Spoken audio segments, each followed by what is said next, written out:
Purpose of that? Supporting 82nd Airborne with communications and. Did you take any of your training up there at Fort Campbell? No, took all my training at. Of course, I went to basic training at Fort Jackson. Then I went to AIT in Fort Gordon. Okay. Then I was in the Army Signal School at Fort Gordon.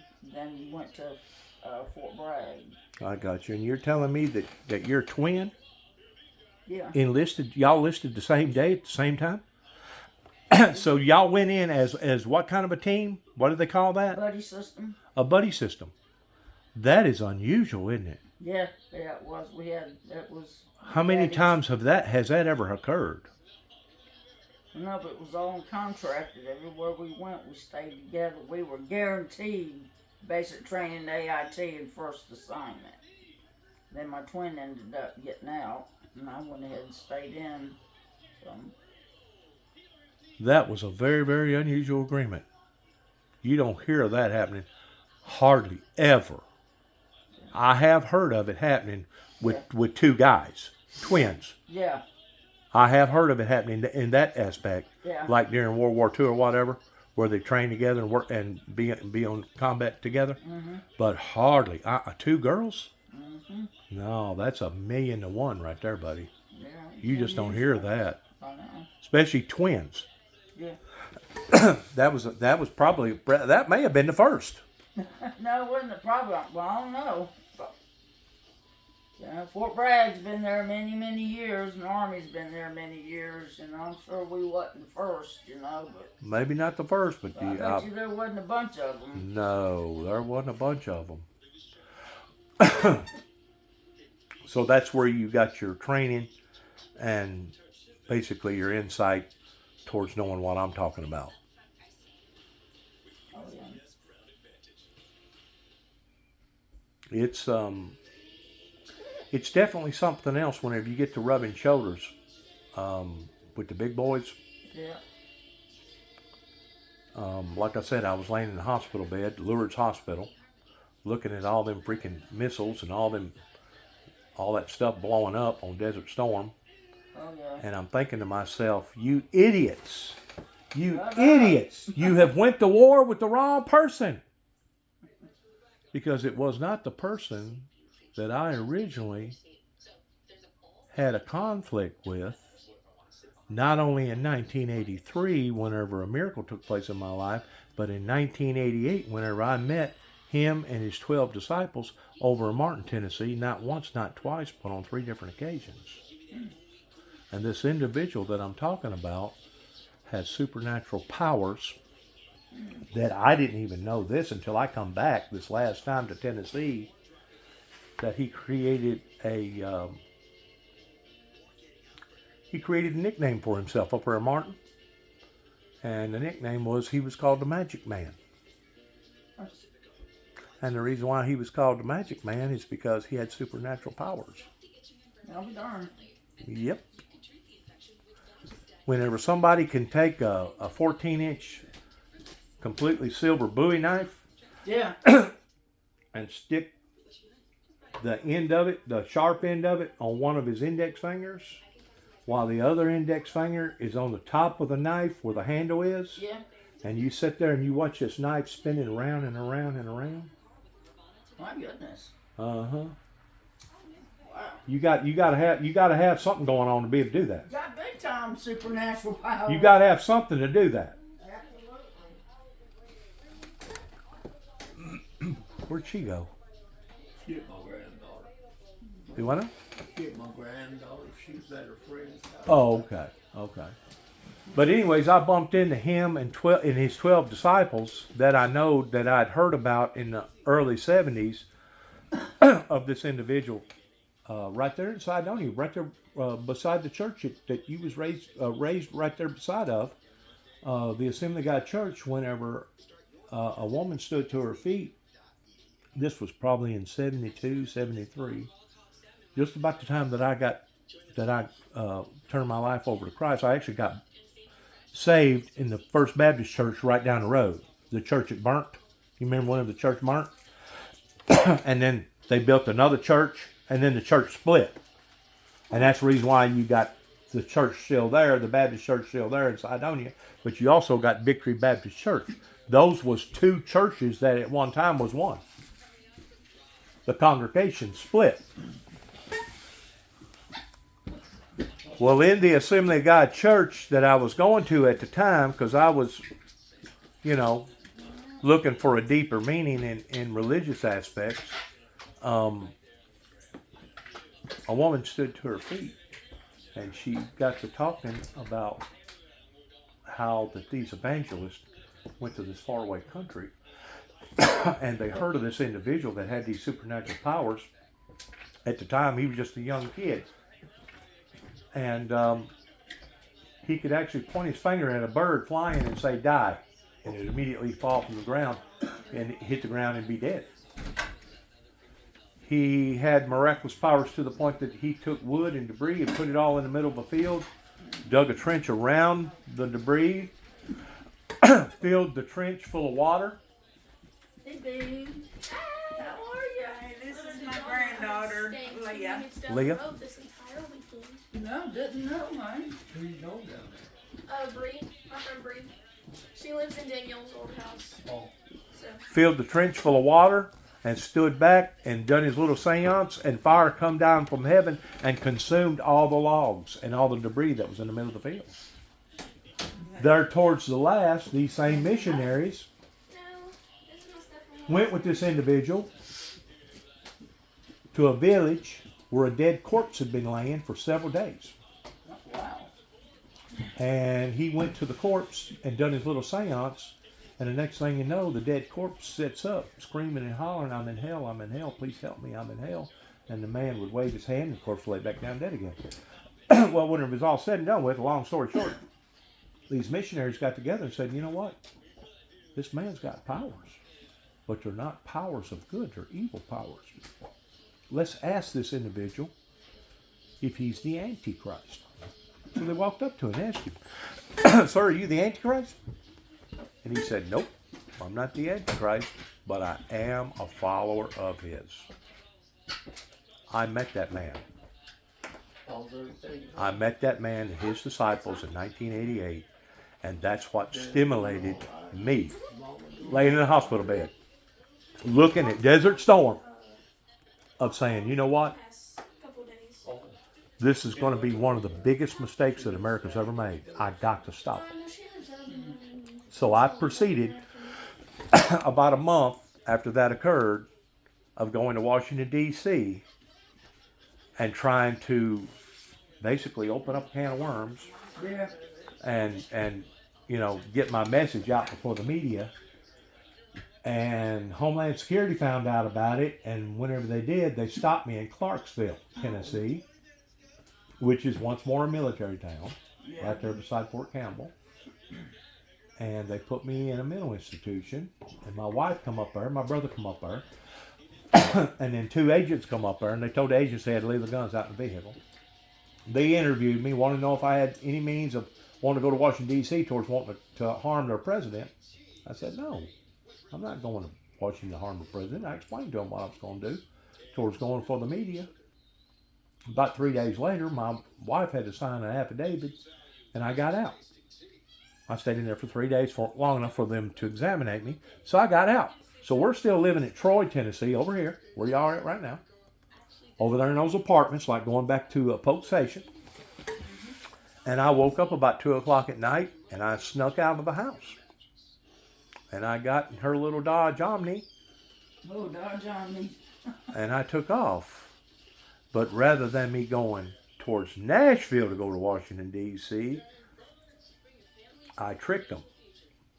I wound up going to Dyersburg. I crossed the river, come up through Missouri, got to St. Louis, went over to Illinois, went over to Indiana, and I went the northern route to go to Washington, D.C. So they really didn't know where I was at for several days, but they was monitoring me big time because they did not want me to go to Washington, D.C. They stopped me in Clarksville. Me, like a dummy, had dressed up my car, and I made it look very, very flamboyant. I'm talking fluorescent oranges and greens, and I had Jesus stickers and Jesus signs all over it, and I mean, it would stick out like in a toilet bowl. And I wound up in Indianapolis, Indiana, and I wound up being in a parade.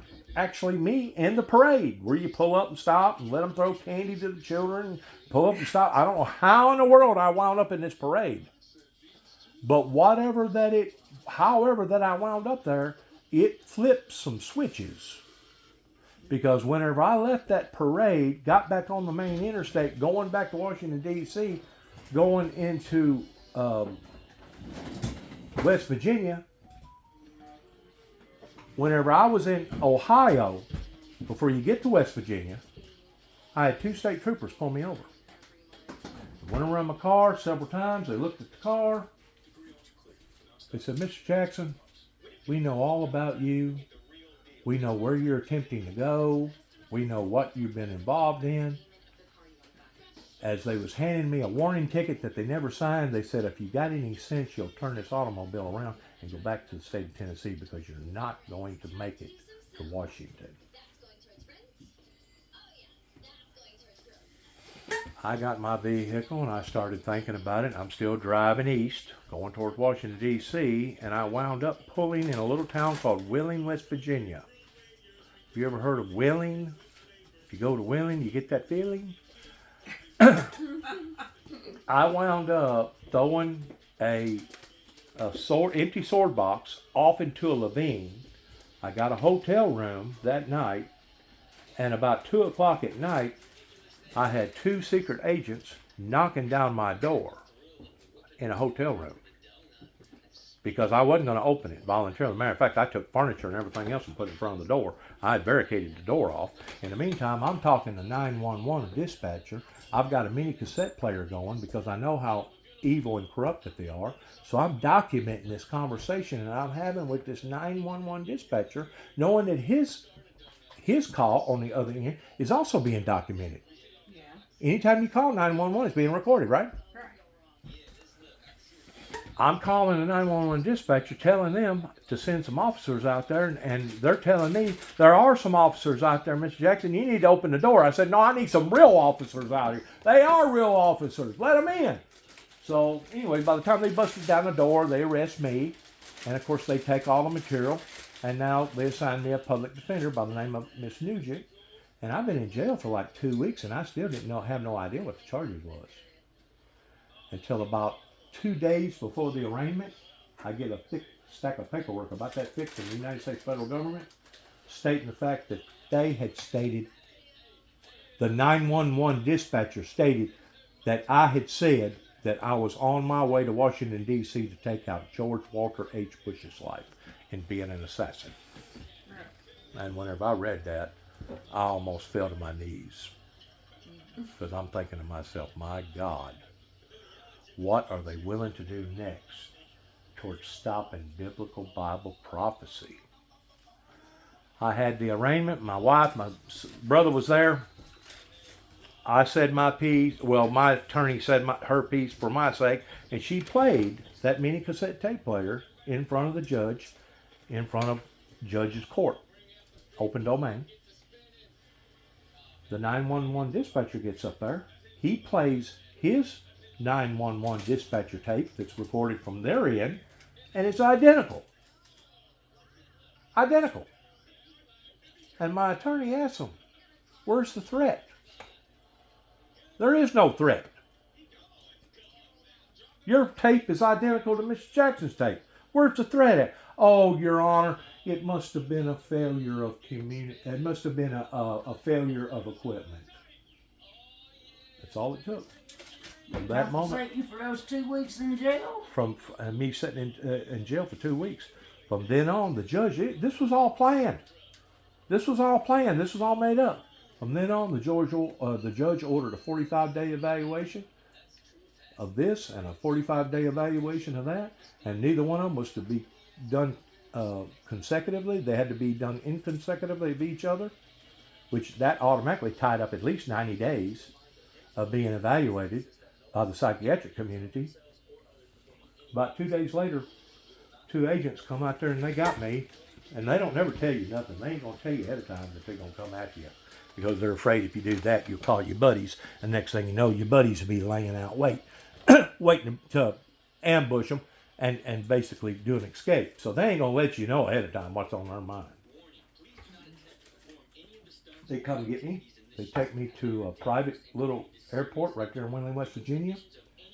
And I'm looking at this freaking airliner, and I swear to God, it looks like that thing that goes like way, way up high. Of course, it don't look exactly like that, but it's a private leisure jet. I'm sitting in the cockpit.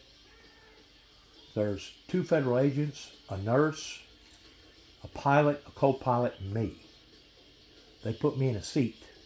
Whenever that airplane takes off, it just don't take off. It goes straight up. Just like a rocket.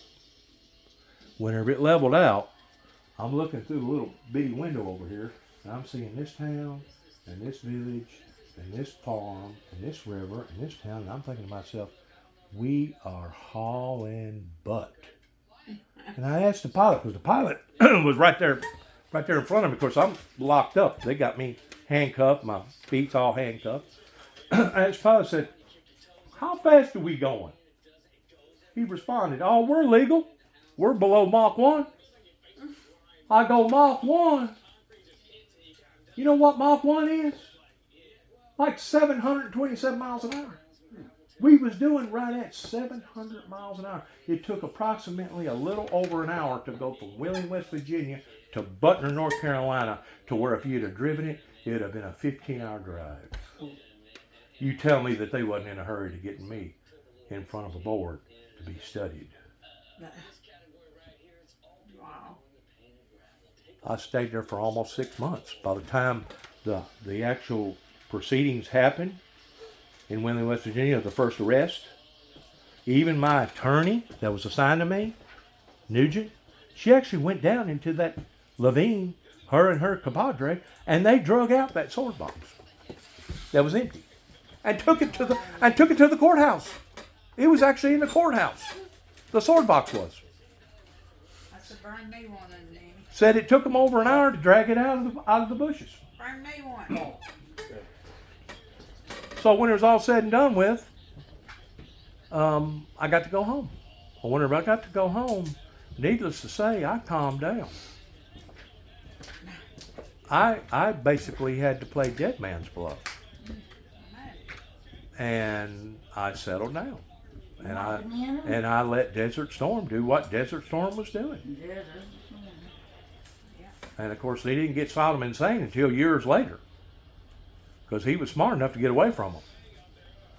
But to this day, I still believe that mistake that was made then helped to formulate and create what happened and what motivated it to happen pertaining to 9/11.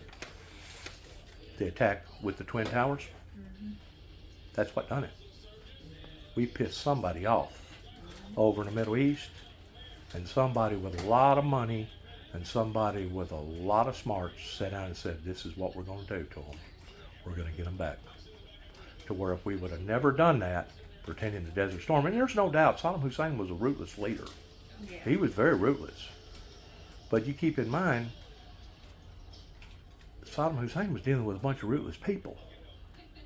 And whenever we took out Saddam Hussein, whenever we finally got him in the little spider hole or whatever they called it that he was in, and basically his own people hung him, he died he died a very, very undignified death pertaining to him being a warrior. He should have died a warrior's death, but they hung him on TV. Ever since then, it created a vacuum. And now, pertaining to Vice President Dick Cheney,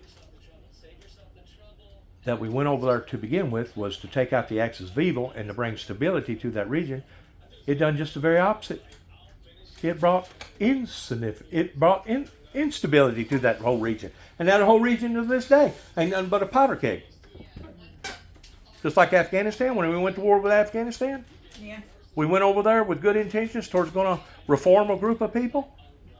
You can't reform a group of people from the outside in.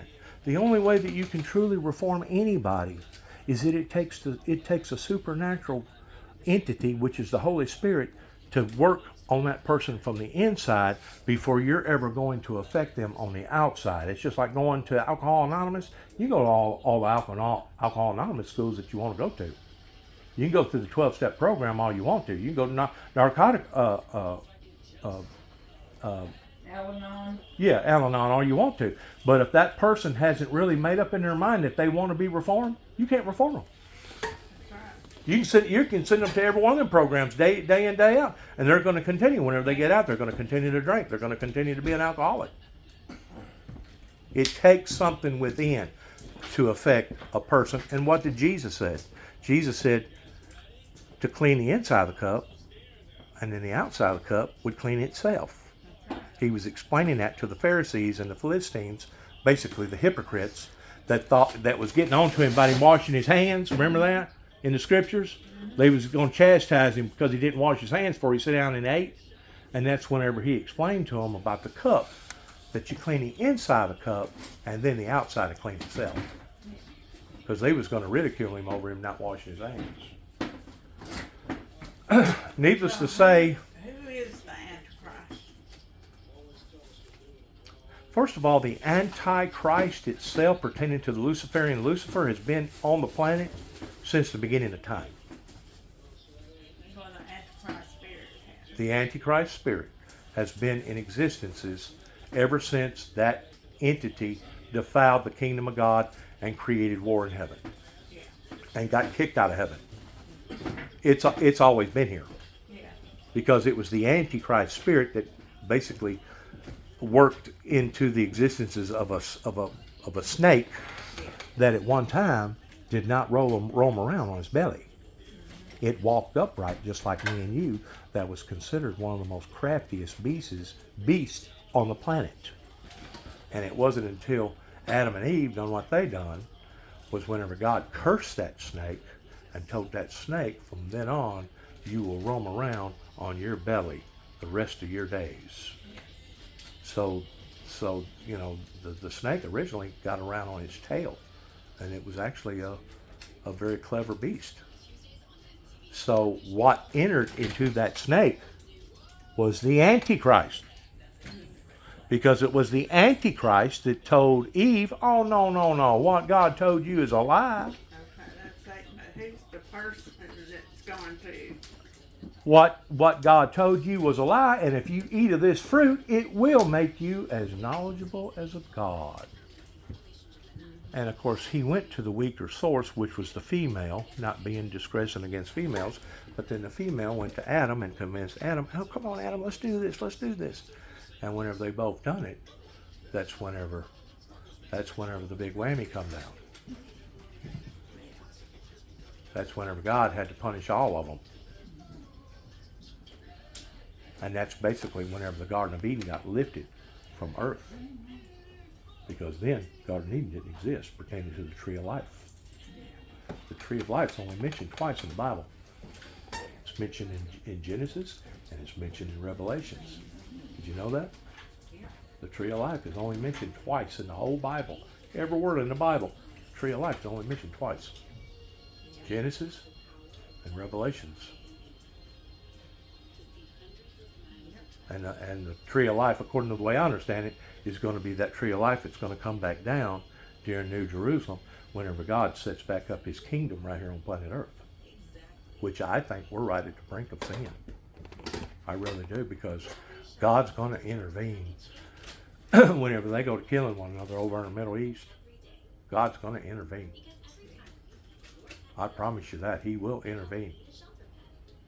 And there will be a remnant of good, godly people that will rise out of the ashes of all this. Because the Bible says that the meek shall inherit the earth. And who are the meek? The meek are God's people. His true people. But yeah, that was just some of the events that's happened in my life since 1989. And then I could take you, or from 1991, And then I can take you towards what happened to me in 1993. Then I can take you towards what happened to me in 1995. Then I can go through the ordeal of 9/11. You know, the Y2K that happened when we went from 1999 to 2000. Everybody had to buy computers and new computers because they thought that the computer software, they thought the airplane was going to fall out of the sky and all this other stuff, a bunch of rumors. Just a way to basically get everybody to buy a bunch of new equipment. And since then, in 2005, I had a group of people in Weakley County working for the Martin PD that basically come after me passing out some Bible literature in a convenience store in Martin, Tennessee late at night. And I explained to the guy that I was passing out Bible literature, that there was going to be an explosion of controversy happening in my life. And I was probably going to wind up on the Channel 6 News. That's all I said. Handed him some Bible literature, walked out of the store. I was working at the time in Huntington, Tennessee, doing body and fender work. And all of a sudden, a Martin PD pulled up in the front of the business while I'm sitting there with sand and Bondo dust all over me. He walks up to me and says, "Are you Dennis Jackson?" I said, "Yes, I am." "Turn around, you're under arrest." "For what?" "For falsifying files." Falsifying files? Excuse me? I've always thought that falsifying files had something to do with like the Internal Revenue Service. Like if you cheated on something or lied to the government about something. But according to the state of Tennessee, falsifying files has the potential of being a homegrown terrorist. According to the state of Tennessee, it means the same thing if you was in the middle of a theater crying fire, fire, fire, and there was no fire, and all of a sudden you disrupted a group of people to the point that a stampede started and people got hurt. Or you pulled down a fire alarm in a school or a hospital. You're developing something that isn't real. Well, I can understand that. Whenever it comes to freedom of speech, freedom of speech should be minimized in just exactly what you can say and where you can say it at. But I wasn't in a theater. I didn't pull down a fire alarm. I was talking to an individual. They took that in Martin, Tennessee and blowed it all out of proportion. I hired an attorney by the name of Mr. Benjamin Dempsey in Huntington, and he wound up basically convincing me or making me plead guilty to a charge that I never should have pleaded guilty to, just to be able to walk away, time served. Well, in the meantime, I was out $5,000 just to be able to get out of jail to make bond. I was out another grand or two for an attorney. I wound up losing my wife, losing my job, and wound up losing a 5-acre mini farm. Altogether, in her profit sharing and everything, lost almost $1 million. And had to leave Weakley County because I know that if I didn't, they was going to steadily harass me and badger me. So I moved to Davidson County. That fall was whenever Katrina hit, and that fall is basically whenever I took out on my own towards doing what I needed to do. But I remember it distinctively in 2005 that basically they had changed their strategy, and they was no longer going to try to prove to society that I was a nut, that I was psychologically, emotionally, chemically imbalanced, but now they was going to try to prove to society that I was a homegrown terrorist. I was a monster. That was in 2005. In 2007, I was back up in LBL after me leaving St. Augustine, going back up into Kentucky, because I got an altar up there made. My dad, for some strange reason, he was old at the time, calls the Kentucky authorities and he tells them, "My son is on his way up there by a cop by suicide. Stop him at all cost." And whenever a World War II drill sergeant tells the authorities in Kentucky something like that, they're going to listen. They're going to listen. Guess what happened to me? I got up to LBL, I got my primitive pass, I'm driving around, minding my own business, and I'm up there by Wrangler's Campground, where all the cowboys go, and next thing you know, I get pulled over by about 5 cops. They sat on the side of the road for 3.5 hours interrogating me. And what really stumped them, this is what really peed them off during that 3.5 hour search. Once they realized that I didn't have nothing harmful or deadly and I wasn't going to commit suicide and I didn't go up there by caught by suicide, they found a piece of paper in one of my luggages that my boss man had gave me while I was working for Collision Specialists in Jackson, Tennessee, a body shop over there, which is one of the most predominant body shops in Jackson, where my boss man played a prank on me at the age of 45, and he handed me a piece of paper that looked like it was real, that had my driver's license and my picture on it, America's Most Wanted by the FBI. And it looked authentic. Of course, he just gave it to me as a prank. Well, I kept it for a memento. Yeah. I had no idea that somebody was going to browse around in my personal information and find something like that, but they did. And they thought it was authentic, and you know what they started doing? They called up this state. They called up this state. They called up this. They went to all the states in the United States doing a background check on Dennis Jackson. That takes time to do that. It's called a bogey. They put out a bogey to search to find out how many warrants that I have for my arrest. I have no warrants. It was a false thing. It was a prank. And I told them that after they got through with their 3.5 hour search. I said, you guys fell for this? Can't you tell by looking at it it's not authentic? But it really did look authentic. He made it, he done it on his computer and made it, because you can just about do anything now on a computer. But that's what stumped them, and from then on out they started watching me. In 2007, I started spreading, after they'd already kicked me off of Land Between the Lakes, LBL, I went over into a private area called Aurora Campground, and I was still right there on the Tennessee River. And I thought it was a good deal. It was $30 for 30 days. They had a shower house. They had all the amenities right there. So I stayed there. I set up camp. That was where my tent was. Well, I started passing out material between Grand Rivers, Benton, Kentucky, up to Calvert City, and all up to Paducah, Kentucky. And guess what I was greeted with once I got to Paducah? About 12 police cars. And all of them had guns. And I was to get out of my automobile immediately. I was arrested. Had no idea what for. I was arrested. Taken to the PD precinct. About 2 hours later, a white-headed man comes in there. Gets talking to me. He said, Mr. Jackson, do you have any idea what you're arrested for? I said, no, what am I in here for? What have I done? Was you passing out this material right here? I looked at it. I said, yeah, what's wrong with it? It discusses electrical disturbances, right? I go, yeah, God had showed me that there was going to be major electrical disturbances. Well, they thinking that you're going to create the electrical disturbance, and right now they got the Kentucky Dam shut down, and they got FBI dogs looking for explosive devices. I'm thinking to myself, my God, how did anybody interpret that out of this piece of paper? Their imaginations was running wild. Well, before it was all said and done with, they didn't arrest me. They only apprehended me. They took me to Four Rivers Behavior Center, emergency deal, where this woman was a psychiatrist, come out and interviewed me for about 2 hours, from about 11 o'clock to about 2 o'clock. And when it was all said and done with, she said, Mr. Jackson's fine. Y'all need to let this guy go. He ain't done nothing wrong. There's nothing wrong with it. So now, the Kentucky PD, state troopers, has to make a decision. What are we going to do with this guy? He's not arrested.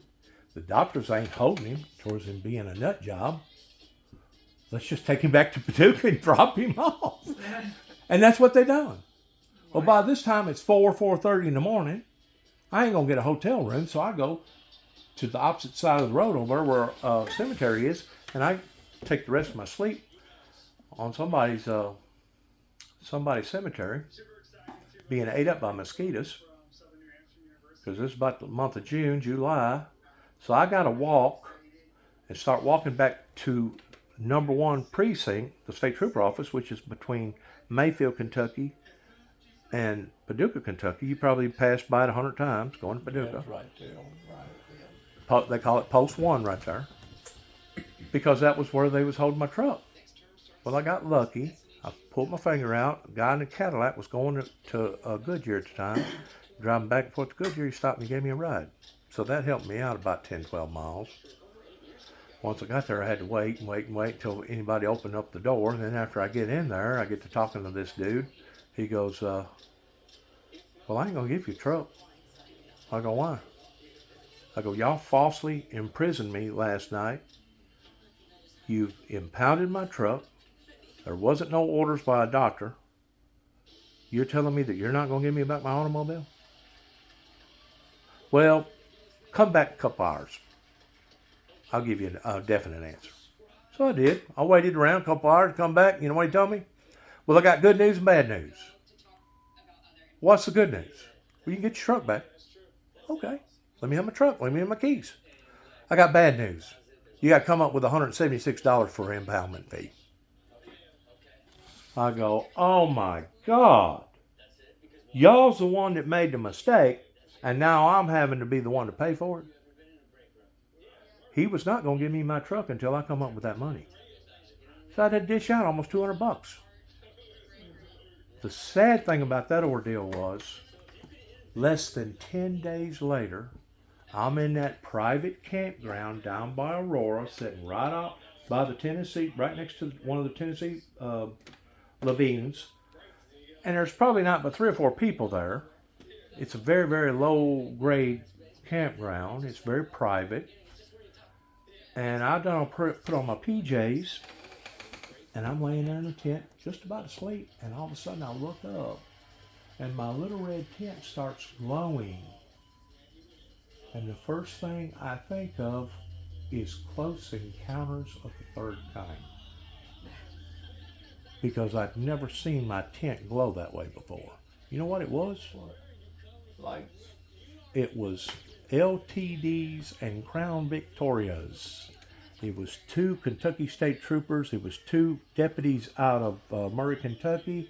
It was 2 TBI people that worked for the TBI. It was 1 FBI and a supervisor. And every one of them had their cars running and pointed in the middle of the woods in the middle of the night directly at me with their lights on bright. Ordering me to get out of my tent. Oh my goodness. I'm in my PJs. They're wanting to know if I got any intentions of blowing up the Kentucky Dam. And I'm thinking to myself, where in the hell are you people getting this information from? They went ahead and searched my tent, searched everything, searched my automobile. My automobile, that automobile of mine, that Toyota, it has been searched well over a dozen times. And in total, I probably had, and I'm not exaggerating, I'm actually being conservative with the figures that I'm fixing to give, well over 200 guns pointed at me by various authority figures. Wow. A matter of fact, I left, come back that next fall, or come back that following fall, that same fall, and was arrested, or not actually arrested, but given 2 tickets by the LBL Rangers up there for threatening one of their cops up there, in which I didn't threaten. But anyways, those 2 tickets was resolved by the Paducah authorities until I went back to LBL in 2009, and that's whenever I was rearrested because I'd made a statement on a recording talking to some of the law enforcement agencies there in LBL that God had chosen for me to walk back up to this individual that was darkly complected, Arabic descent, towards the doomsday devil stool, towards me either killing his life or him killing mine. While I'm back in Paducah, Kentucky, they assigned for me another public defender, because I can't afford a public defender. This guy comes out of Louisville, Kentucky by the name of Wildesworth. Weird name. He walks up to me. He goes, of course, I'm down in the jail, and he walks in there. He goes, do you realize what you've done? I go, what have I done? He goes, did you make a statement that you was going to kill somebody? I go, yeah. That was the whole primary reason why we supposedly went to Desert Storm, was to take out the axis of evil and bring stability to that region. He goes, well, in the state of Kentucky, that's called premeditated murder. You can get a Class E felony for that. This is where we stand.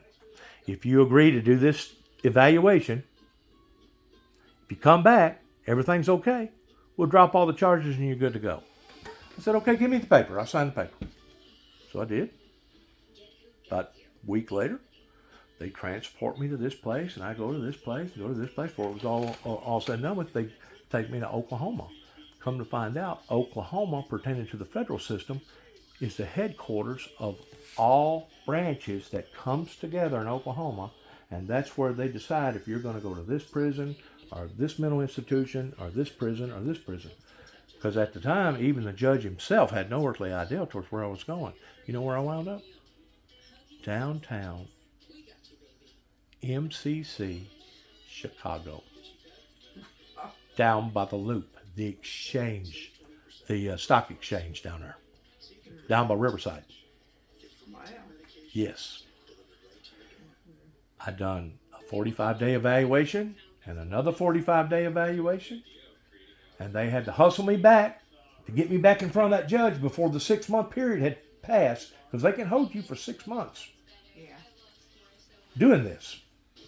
And when it was all said and done with, the judge looked at me, he complimented me. He said, Mr. Jackson, out of all the people that I've ever dealt with, he said, I have to apologize to you because you scored 100 on every level Wow. by Dr. Dana. So they had no choice. They had to let me go. They did put me on a 2-year probation. In the meantime, I'm still going around the countryside. Like I told you, I was a storm chaser.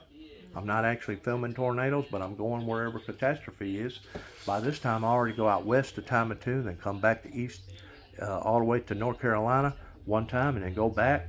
And there was just so much trouble that went on in between my life that I couldn't sit here and tell you about it. But the main thing was, in 2009, that's whenever that occurred, of me being studied, but also is whenever, and I may have my dates a little bit off right here, but in 2009, I wound up, after me going to Waco, Mount Carmel, and doing an evaluation down there for about a week. I stayed on the premises for 3 days. I went within a 5-mile primitive of asking everybody within that area, those that would allow for me to do an interview with them, of what that they thought about the Davidians and what the government had done. And I found out the truth. Not just parts of the truth, but the whole truth. And basically, ATF basically entrapped a group of people by selling them a bunch of guns that they never should have sold them those guns. And the only reason why that they got a federal judge to write off on a no-knock warrant from daylight to dark was because they didn't pay a certain tax on those guns. Really? Yes. They purposely entrapped them people. And then the day of the actual raid of the 51-day standoff, the supervisor that was operating that system by the ATF, he knowed that their plans had been spoiled.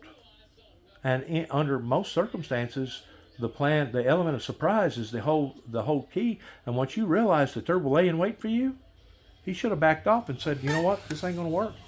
We're going to have to do something else or wait for another day. But he kept on. He pursued it.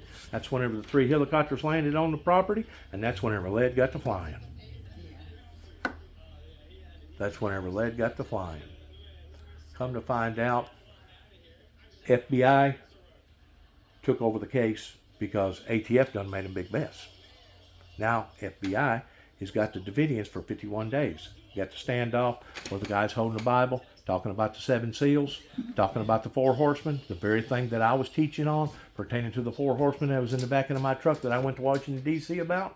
I actually went down there because I had to free my conscience of making sure that they didn't know nothing about me, that I could have possibly either indirectly or ignorantly had caused all that. Once I got down there, I found out they didn't know nothing about me. They had no idea about me. That was all pertaining to what went on with the Branch Davidians. Yeah.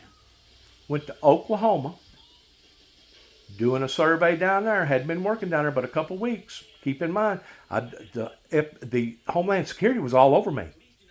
They talk about a web. Whenever they put you under a web, I was under a national web at this time. It had affected my jobs. It had affected my life. And now I'm asking too many questions about the Oklahoma bombing that's associated with the 51-day standoff, to the point that now they shut down the whole freaking city. There's blue lights everywhere. Helicopters, 18-wheelers, robots. Once more, I hadn't been arrested. I'm only being obtained. While being in the back of a police car for about 8 hours, they planted a bomb in the back of my truck and activated it on national TV, and then let me go and said, "You're good to go." And then start spreading gossip that I was the monster. Wow. Less than 12 hours later, I was rearrested for running a red light. Wynn has running a red light, providing that I even run a red light, which I still to this day deny. How can you get arrested for running a red light? Come to find out, I wound up going down there whenever they have a big marathon every year in honor of the Oklahoma bombing that was once more associated with the 51-day standoff, what happened in Waco. I was right there on the same weekend of it. There was thousands of people down there that was going to participate in this marathon. They had already arrested me, got me apprehended the second time, and telling me, "Mr. Jackson, if we allow for you to drive around here, somebody's going to kill you. They will blow your brains out of your head because they're thinking that you had something to do with this." I said, "That was because of y'all. Y'all and the media have done this." So they arrested me, put my truck in pound. I had a good job right there in Oklahoma. A good job, making $2,000 a week. Got out the next morning on my own reconnaissance. Had to get a taxi to go get my vehicle. Once more, another $200 pound fee.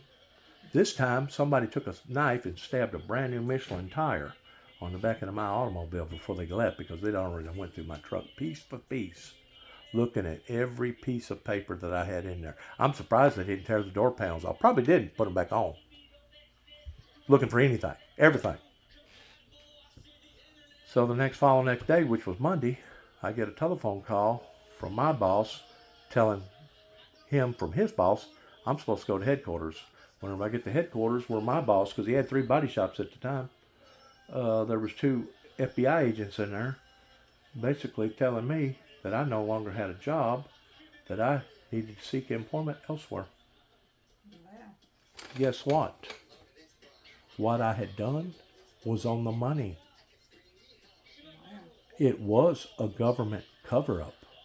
There was no way that 3,000 pounds of fertilizer or cow manure killed 168 people that day.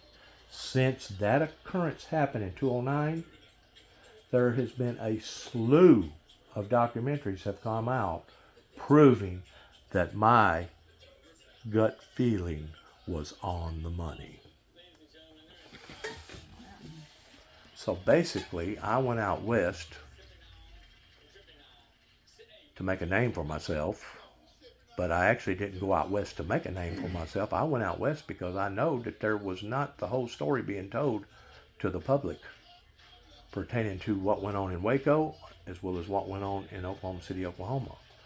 So whenever I tell you, listen to me, Danny, whenever I tell you that I've been raked over the coals and that they're still monitoring me, surveillancing me on every telephone call, on every Facebook message, on every YouTube message that I put out there, I don't have no privacy. My life has been thrown out into the spotlight, and now I'm where I am now towards trying to recover from this operation of me falling off that 4-story building. Well, you about ready to roll? I guess. We say. And I know that was an elaborate story that I just got through telling your people about. Hey, For a country boy that was raised up in Northwest Tennessee that didn't have but about a 9th or 10th grade education, my life has been one of those kind of like those spy novels. yeah. Yeah, but this one was real. This one was real because that second time that they arrested me in Oklahoma, I didn't just have guns pointed at me. I had a helicopter that had 2 live missiles on that helicopter sitting there looking at me while I was at that 4-way stop sign. So I ain't just had guns pointed at me. I've had missiles pointed at me. How does anybody live a lifestyle like that? Huh? How does anybody from Northwest Tennessee live a lifestyle like that? Well, it all goes back. It all goes back to 9 tapes that went to the White House in 1988. It all goes back. And listen to me. What stimulated King Herod during the time that King Herod ordered all of his men to take out all firstborn within that region that they estimate was over 5,000 children that died just because King Herod did not want to see biblical Bible prophecy come true because he had heard of this Jesus Christ child coming onto the scene. And Jesus basically had a hit on him from the time that he was born. Yeah. They was looking for him. They didn't want biblical Bible prophecy to be fulfilled. Well, now 2,000 years later, no, I'm not Jesus, I'm Juby. But they basically have went through the extremes towards doing the same thing, that they was going to do whatever it took of preventing biblical Bible prophecy of fulfilling itself. I was actually part of the nuclear arms agreement, and I got proof. I can validate what I'm talking about Wow. on paper. Matter of fact, I'm in Reagan's library in Thousand Oaks, California, where my aunt used to live, that I went and visited in 1982. She made all her money in Semo Valley down there working in the computer software stuff. Now she's living in Thousand Oaks where her brother lives. He made it big in real estate, and she made it big in making advanced investments. She's probably worth 10 times more than what he is, and he's probably worth a couple $1 million. But she's worth well up in the figures. But Thousand Oaks is where the Reagan Library is, and anytime you send information to the White House, it has to be documented. So I'm in there. You could go to the library and find where 9 tapes went to the White House. Mm-hmm. He don't know who he's brushing up against. Does he really want to be my friend? Are you really wanting to get involved in Juby Jackson's life, my friend? I've Huh? known him ever since we were Little. 19, 18, Yeah. 17. Probably going all the way back to 16 or 17. Yeah. Of course, you went your way, I went my way, and we've reconnected, and we've come back and, done different things. But you would have never thought that I'd have been involved in all that. Because this is the first time I've told you about all this, isn't it? Yeah. So I don't forgot where I heard it, but somebody said you got arrested for going to the White House. Oh, they had all kind of gossip going on down there, hopping in Cydonia, that I went into the White House with a sword, and I was going to try to cut the president's head off, and I've heard all kinds of freaking wild tales down there. Yeah, that's not only for you. Wild tales, that's all there was, wild tales. You know good and well you can't go in the White House with a sword, or a gun, or a knife, or anything. They'd have you arrested before you even got through the door. I know. But believe it or not, there are certain people down there in the Hop-In Cydonia area that believed every word of that. They done already put me on a pedestal that GB was crazy. Yeah. Well, once they realized after 9/11 that wasn't no longer going to work, that's whenever they changed their motives. And they went from Juby being crazy, now let's try to make Juby as in being a homegrown terrorist that began right in Weakley County in Martin, Tennessee, that Tommy Moore Mike Wilson. I could go down a slew of freaking names, political figures, that basically people that I've known ever since I was knee high to a grasshopper. Some of them I've actually went to frat parties with Martin being a college town, and actually drank beer and smoked dope with them. Oh. And now they're working in behind the White House. I mean, not the White House, but the courthouse. Working in law enforcement affairs. Yeah. I don't feel like I want to be judged by such a person. I don't think I do neither, especially whenever you know their background, and they know that I know their background, and that's why that they have turned on me. Well, come to find out, there was a deeper tale to all this. You want to hear this one? How long? It's not that long, but it goes back to the early 1900s, whenever my great grandfather used to work for the state of Tennessee temporarily, that hung so many people down in Hopin to their deaths that they actually started calling his store that he was a merchant at Lim Store, because he would have court right there, or he would go out from there, and they called him a dudiator back then, because the states hadn't been fully formed at that time in the early 1900s, and really and truly our laws did not conform over here until after World War One. After World War One was whenever we started conforming, and that's whenever they quit hanging people in open hangings, and that's whenever we supposedly become more sophisticated. That's whenever we had courts, and whenever we had 12 juror stuff. That's whenever our courts started promulgating. Well, my great grandfather worked down there for the state of Tennessee at Lim Store, and there was something deeper that was hidden that I didn't even know nothing about until I after got to putting all the dots together. Because whenever I first come back to Tennessee in 2014, you know, one of the first things I done, I went to the Weakley County Courthouse. I went to all the Minutemen books, and I went through them singly, every one of them. And I found out who my people was, what kind of purchases that they made, when they made it, how they made it, and what they gave for it. I went to O'Brien Courthouse, went to their Minuteman books. All that's got to be recorded. It's all publicly known, public domain. And I got every one of my ancestors, and I've got roots that actually goes back to the Civil War right here in O'Brien County, to where I had my fifth great father that fought in the Shiloh War down by Pickwick, that took on a shot. He was a cook and finished out his duty in Union City. Yeah. We're talking about way back in the horse and buggy day. Yeah. Yeah, so I got some deep roots here. My people actually come from the hills of North Carolina over here, basically during the time of Davy Crockett. He didn't even know this. He didn't know this, that Troy, the center of Troy, there used to be the courthouse. That was the county seat. Yeah. That's where you went and paid your taxes and everything before it burnt. They burned it down in the 1800s. Rebuilt it would have made life so much easier.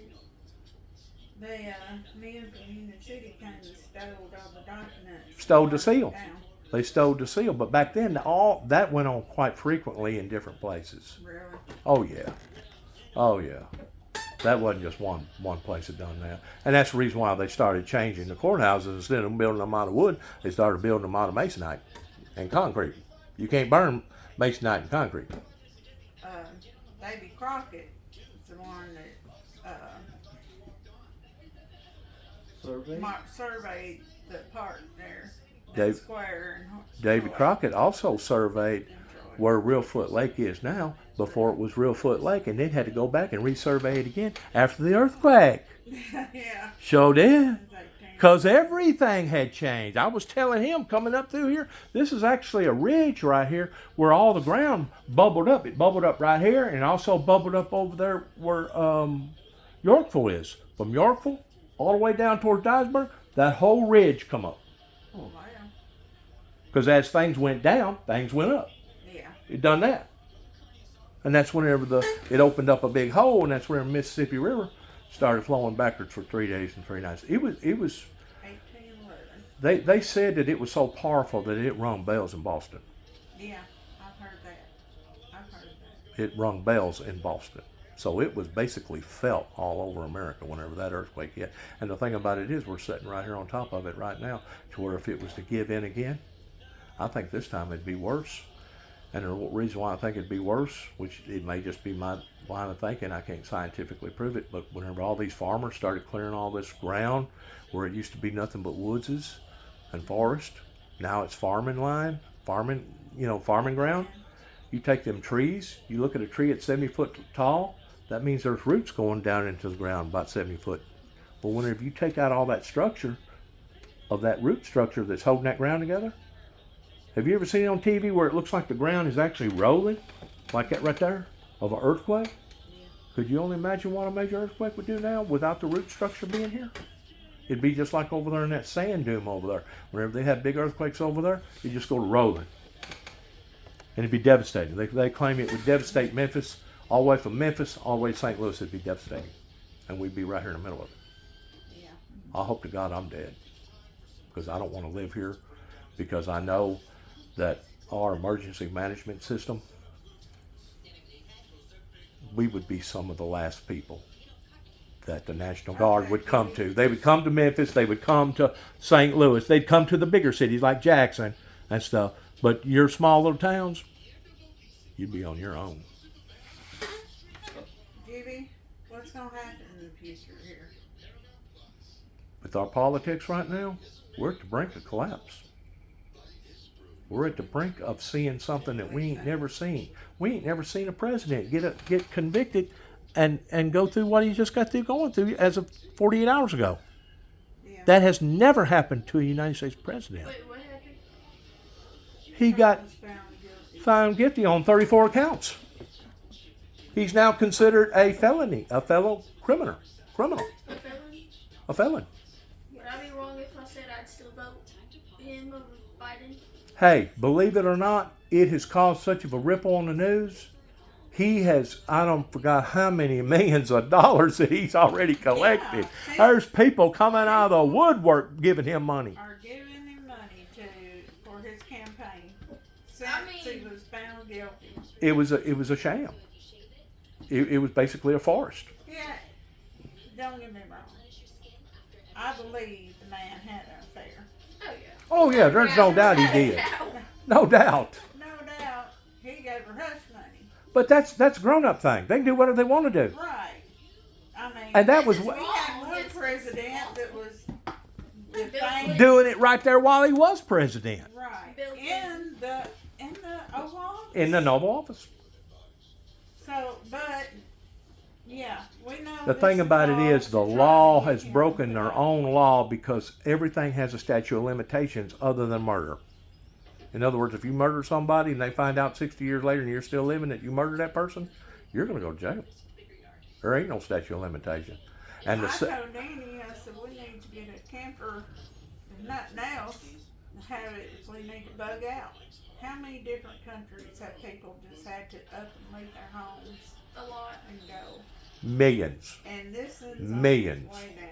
We're steadily, I figure it's what she's gonna have to. absolutely, are her children. We're steadily going off into a banana republic, and what went on in the past 48 hours proves that.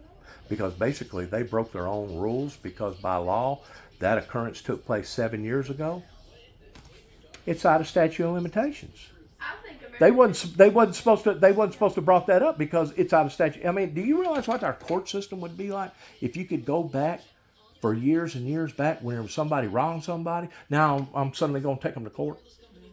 They can't. I think the backup in New York City alone is like 10 years. That if you offend somebody, you got to wait 10 years before it's ever heard before a court. I think there was one situation back in 2020 that there's a Nazi living somewhere, like, somebody that worked at a concentration camp, living somewhere in the United States. I don't remember all of it. I mean, it's 4 years ago now. And they got arrested for that and had to live the rest of their life out in prison. Whenever the Beatles come to America, it frightened the United States federal government, the White House, to the point that they put bugs on them and monitored everything that they said and everything that they done, because they were spooked by the Beatles, because the Beatles was that powerful. Yes, they was that influential. They didn't know why in the world that they come over here from over in Europe, and all of a sudden, man, everybody loved them. It frightened them. Keep in mind, who did we fight the Revolutionary War against? Europeans, redcoats. But if you ever spook the government, they will monitor you. They will surveillance you. Oh, I thought you would. I'm not on some kind of watch list. Because, okay, my thing is, if you don't want certain information put out as the government, why are you putting it on the internet? You don't want me to know how to make a pipe bomb? Why is it on the internet? Exactly. I literally can pull up the recipe in my phone in this moment. If you don't want me to have that, why would you put it on the internet? Exactly. They're slow. Well, They're slow. They are. They're slow bodies. They're not smart. They don't think about these things. I think they know I think they know what they're doing, and they're doing it intentionally to cause chaos. And as far as I'm concerned, everything going on right now with the White House is nothing but a smoke They don't screen. care. They It's a want to smoke protect their screen. reputation. It's a smoke screen. Sad. It's a diversion. It's the same thing as a bank robber going to build a fire on this end of town. While everybody's going over there to put out the fire, they're going over here to rob the bank. It's a smoke screen. It's a diversion. That's what the White House is doing because they know that they have failed the American people. We're $30 trillion in debt. We want to surveillance our own people and basically punish them, which is against their own laws pertaining to punishing somebody for the same crime twice. That's against the law. You're not supposed to do that. Well, if you've committed some kind of little boo-boo, and now all of a sudden your credit's ruined, nobody wants to hire you, are you not being punished twice for the same crime? Yes, you are. That's called double jeopardy. Double jeopardy in America is against the law. And that's what we've fallen into. But yet now we'll allow for millions of people to come over the border, and we have no idea if they're rapists, murderers. We have no idea if they're terrorists. We have no idea if they're in with a sleeping cell. And now we're going to give all them visas, a green card, and give them a free Obama phone and free money. And I mean, we have been sold out from the inside out. It's scary. It's very scary. America is coming to its end because, I mean, even now, and here's the thing, and I talked to Mom and Dad about this, y'all probably could have bought a house for, we can't even, that would be our rent, pretty much. Houses for the past 3 years have doubled. Oh, yeah. We're talking a payment that went from $800 to $1,000 now to $1,800 to $2,000. Nowadays, you can't even own an apartment unless you have roommates helping. Yeah. Which is sad. We're basically under the same pretense as the children of Israel that was under bondage under Pharaoh. The only difference is they don't use actual chains and whips like they did back then. But we're still under bondages today pertaining to our system being broken and how corrupt that the lawyers and the judges and our laws have basically abandoned us. I mean, we'll let somebody that goes into a school and kill a bunch of people. We can't commit capital punishment on that person because, oh, little Johnny or little Sally, she peed in the bed whenever she was 3 years old and somebody abused her. So we're just going to put them in jail and feed them the rest of their lives and let them watch HBO and live in a facility. That's crazy. That is crazy. So the psychiatric community has actually been a big promotion in where we are right now towards allowing for this to happen. That, the churches, and the politicians. And of course you had the bankers and all the big wealthy people, the oil people, the medical people, the powerful people. The mega people. I believe we're at the point where we are where France was at one point. They're taxing us for everything. And the richer get richer and the poorer get poorer. Yeah, absolutely. That's where we're at. And if you look back at our Constitution and how America was set up then, we are no longer that. The American dream has died, basically, because, whenever we was growing up, Danny, What American dream?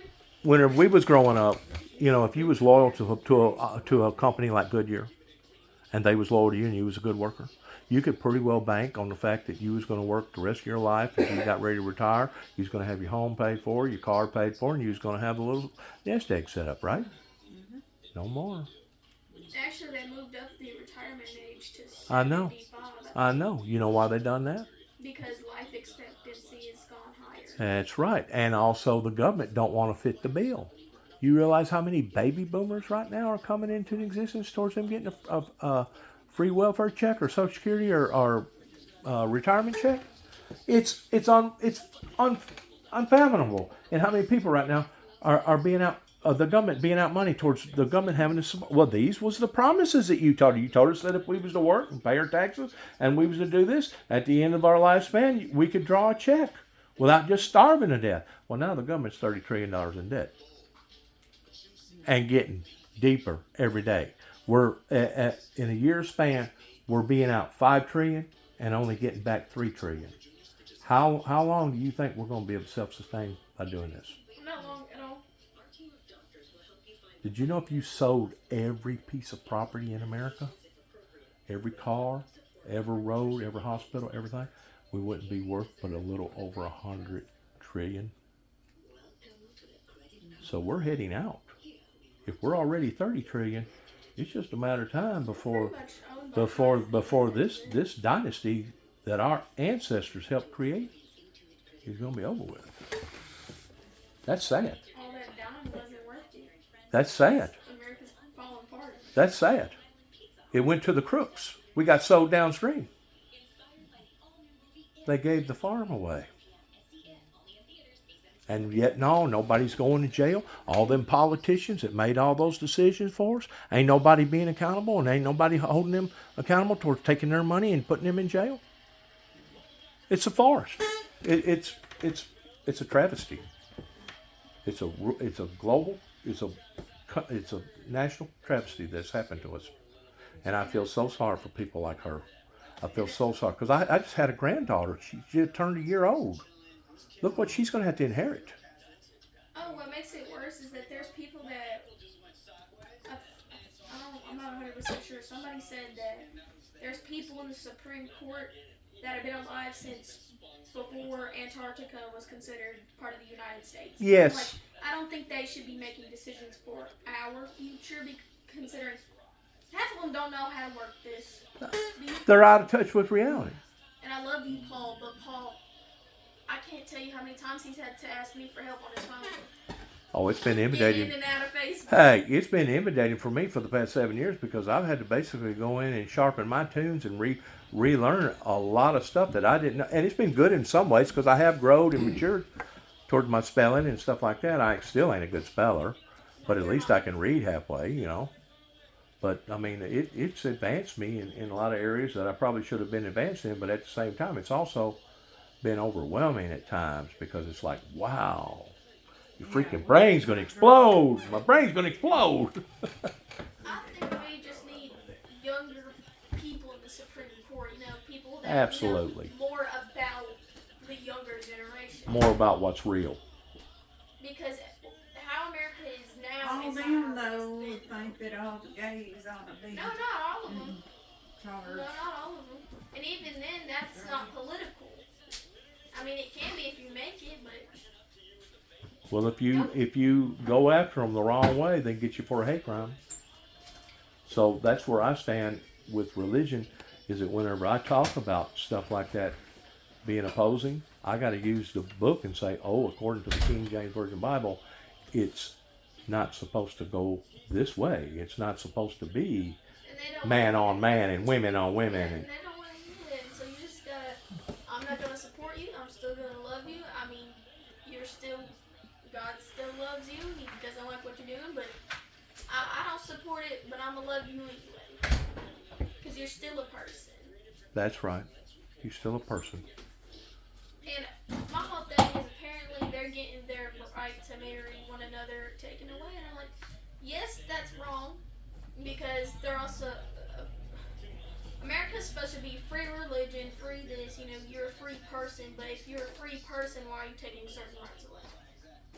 Yes, you don't like what they're doing, but they're gonna do it anyway. Well, see, there was gays and lesbians whenever we was growing up, going all the way back to the 60s, but they was very, very private about it. Today, now they just flaunt it in front of anything and everything and put it on TV, and it don't matter if it's nighttime or daytime. You know, there is no barriers now that they go over. Matter of fact, the governor of the state of I think Tennessee. they feel more comfortable with it because, they're like, hey, this is who I feel like I am, and I feel like I shouldn't have to hide that. And I'm like, okay, you do you. I'm not going to support it, but you're you. Well, the governor of the state of Tennessee put the brakes on it about a year or so ago whenever he was talking about the drag queens having these parties out in public. That's where the line gets drawn, because now you're imposing upon the children of them looking and being influenced by your life. The governor of the state of Tennessee put the brakes on it. I'm pretty sure he probably got a black eye because of it politically, but he did, at least he did stand up and oppose it. I think everybody has their own opinions on it, but even then, there's still people. I mean, if they want to get married, let them. That's what they want to do. And I think that no right should be taken away. Yes, there are certain things that need to come to an end, but if they want to get married, let them. Jeez, don't take that away. Let them do them. God will put it in their head. You know, whenever I was in MCC in downtown Chicago being studied by Dr. Dana, you know, you bump into every and anybody going through the system. From murderers to rapists to bank robbers to jewel heisters, accountant fraud, in there with a doctor, lawyers. But there was one guy in there, he was a college professor. And a college professor makes good money. Did you know that he not only lost his job, but he went to jail serving time because there was kiddie porn on his computer? Well, today, all you got to do is ask Google on YouTube, show me this or show me that. You can see live beheadings on YouTube now. We're being exposed to things today that Nobody should be. that you're not supposed to see, much less entertain, that 25 years ago, if that was on your computer, you'd be going to jail. I think another crazy part of it is considering now parents look to technology to help, raise their kids, which I think is stupid. Don't. And Uncle and Aunt Joe do it to an extent. But they're not like constantly, Jackson, here's your iPad. Going on with their dad. They don't do that. Jackson can only be on his iPad He has for screen so long. time. I think it's 9 or 8 that much. And Screen of course, time, which they're is right responsible. there seeing everything that he's doing. They're being Jackson, responsible with it, but my there's some. son's a preacher, and he Oh, in South Carolina? uh-huh. Danny told me about it. He has a son that's 7, and they watch him. Everything he does. Sure. You got to monitor them. You got to monitor them. Huh? Yeah, he's gonna be 7 this month. Okay, anyways, He's not but a there's baby some no parents, more. they give you a screen time, okay? But then there are just some parents that are like, here kid, and they're on the phone They do. 24/7, they're finding these things. Too And because many there's no people longer do that. censorship on these devices, and you can literally just look stuff up. Anything you want.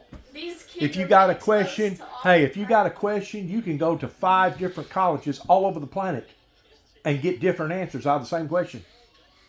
That will explain it to you differently. They're answering the question, whatever the question was, but they're going to have different interpretations of it. Wow. Yeah, it's unbelievable. I mean, you basically got a library and encyclopedia right there Yeah. together. My daughter-in-law's a professor at college. Anderson University.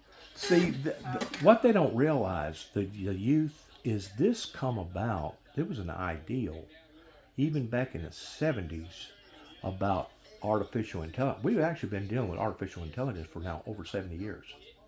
But it was a concept that come through that artificial intelligence would be the primary example of what was running our country and our world.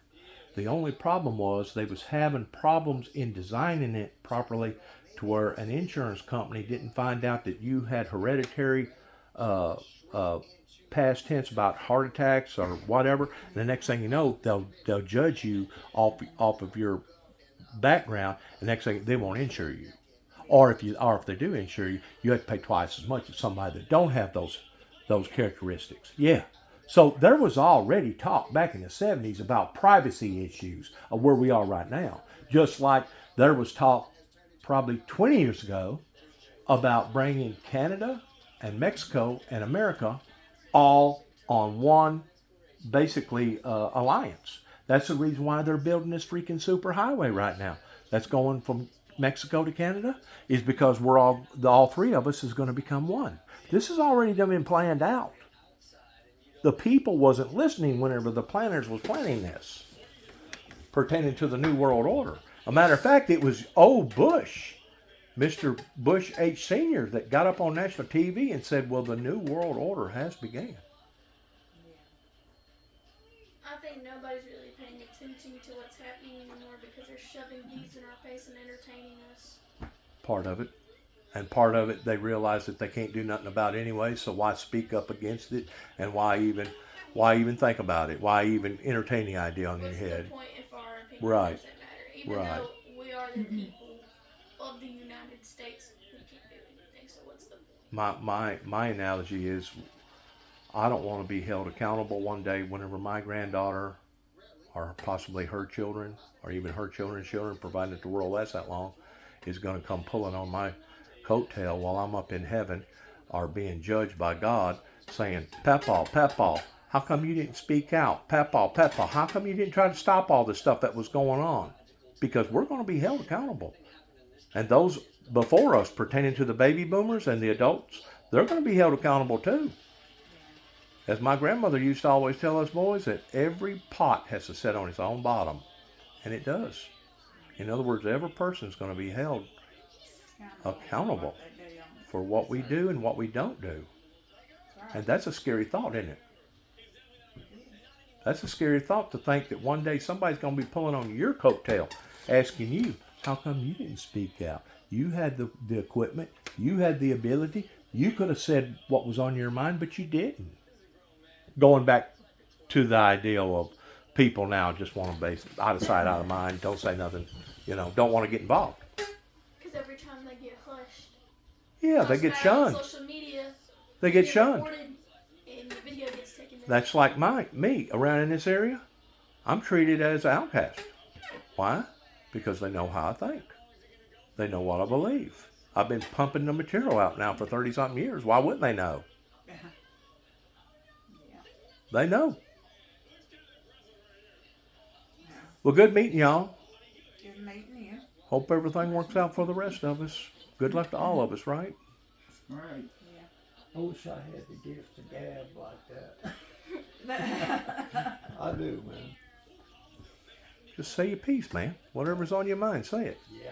Just It'll come out one way or the other. Maybe it won't be offensive.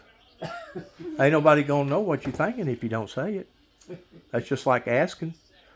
If you don't ask for it, how you gonna get it? You may not get it even though you asked, but at least you asked, right? Yeah. You asked for $1 million, you may not get it, but at least you asked for $1 million. Well, how come I never got rich? Well, you never asked for it. can It's I like- get rich? It's like praying. How come God don't answer all our prayers? Well, it's probably because we didn't ask Him. Hey Paul, Sometimes he says no. can I have that car? She's in love with my car. Oh, I'm telling you, if he gives me that car, I'm gonna put it. Never mind, I'm not gonna say it loud, but I'm gonna do that car. What are you gonna do to it?